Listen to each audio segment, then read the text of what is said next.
అసలు ఇన్సూరెన్స్ ఎందుకు తీసుకోవాలి? దేహమేరా దేవాలయం అని చెప్పేసి ఒక పాత సామెత ఒకటి ఉంది సార్. ఈ దేహం అనేటువంటి దేవాలయంలో రకరకాల ఆర్గాన్స్ ఉంటాయి. ఏ ఆర్గాన్ ఎప్పుడు ఫెయిల్ అయిపోతుందో తెలియదు.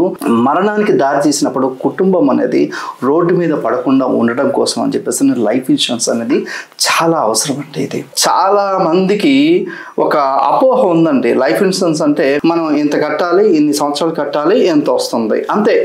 ఇదే కాన్సెప్ట్ తెలుసు. ఒక ఐఏఎస్ ఆఫీసర్ ఉన్నారు ఫర్ ఎగ్జాంపుల్, యంగ్స్టర్ ఉంటాడు, బాగా మంచి సాలరీ, బాగా చదువుకుని ఉంటారు, కానీ ఏ అటవీ ప్రాంతంలో అతను ఉద్యోగం చేస్తున్నారు అనుకోండి, అతనికి టర్మ్ ఇన్సూరెన్స్ ఇవ్వరు సార్. ఇది తెలియక చాలా మంది ఎందుకు మేము డబ్బులు కడుతున్నాం కదా, మాకు ఎందుకు పాలసీ ఇవ్వరు, మాకెందుకు టర్మ్ ఇన్సూరెన్స్ ఇవ్వరు అని చెప్పేసి అంటూ ఉంటారు. రిమోట్ ప్రాంతాల్లో ఉన్నటువంటి వాళ్ళకి టర్మ్ ప్లాన్ అనేది ఇవ్వడం అనేది కుదరదు అనమాట. 10th and above minimum qualification, అదే నేను ఇందాక చెప్పినట్టుగా. యాడ్స్ లో మాత్రం మనకు 25 years లేదా బిలో 25 years ఉన్నటువంటి వాళ్ళకే క్యాలిక్యులేట్ చేసి నెలకి 490 రూపీస్ 570 రూపీస్ అని చెప్పి యాడ్స్ వేసి అట్రాక్ట్ చేస్తాడు. అది వాస్తవం అయితే కాదు సార్. అది అన్ని ఏజ్ గ్రూపులకి ఆ ప్రీమియం సేమ్ ప్రీమియం అయితే ఉండదు సార్. 3 కేటగిరీలకి కవర్ అయ్యేదే టర్మ్ ప్లాన్ సార్. అది సూసైడ్ కు కవర్ అవుతుంది, న్యాచురల్ రిస్క్ కవర్ అవుతుంది, యాక్సిడెంటల్ కి కవర్ అవుతుంది.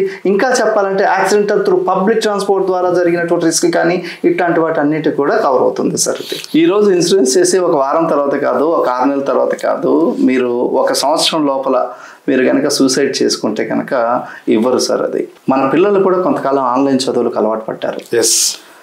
మనం అప్పుడు అనుకున్నాం, అరే రే ఈ ఆన్లైన్ చదువులు ఏం చదువులు అబ్బా అని చెప్పేసి అనుకున్నాం. తర్వాత ఇది ఆన్లైన్ వద్దు, ఆఫ్లైన్ ముద్దు అనేటువంటి పదానికి వచ్చేసాం మనం.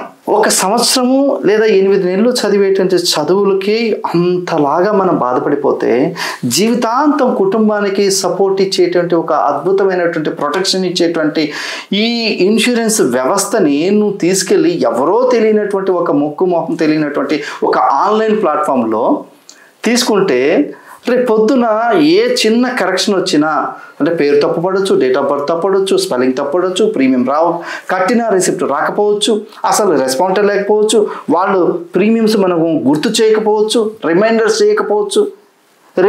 చేయకపోతే ఏంటి వచ్చే నష్టం అంటారా, పాలసీ ఎక్స్పైర్ అయిపోతే మొత్తంకి కట్టిందంతా పోవచ్చు.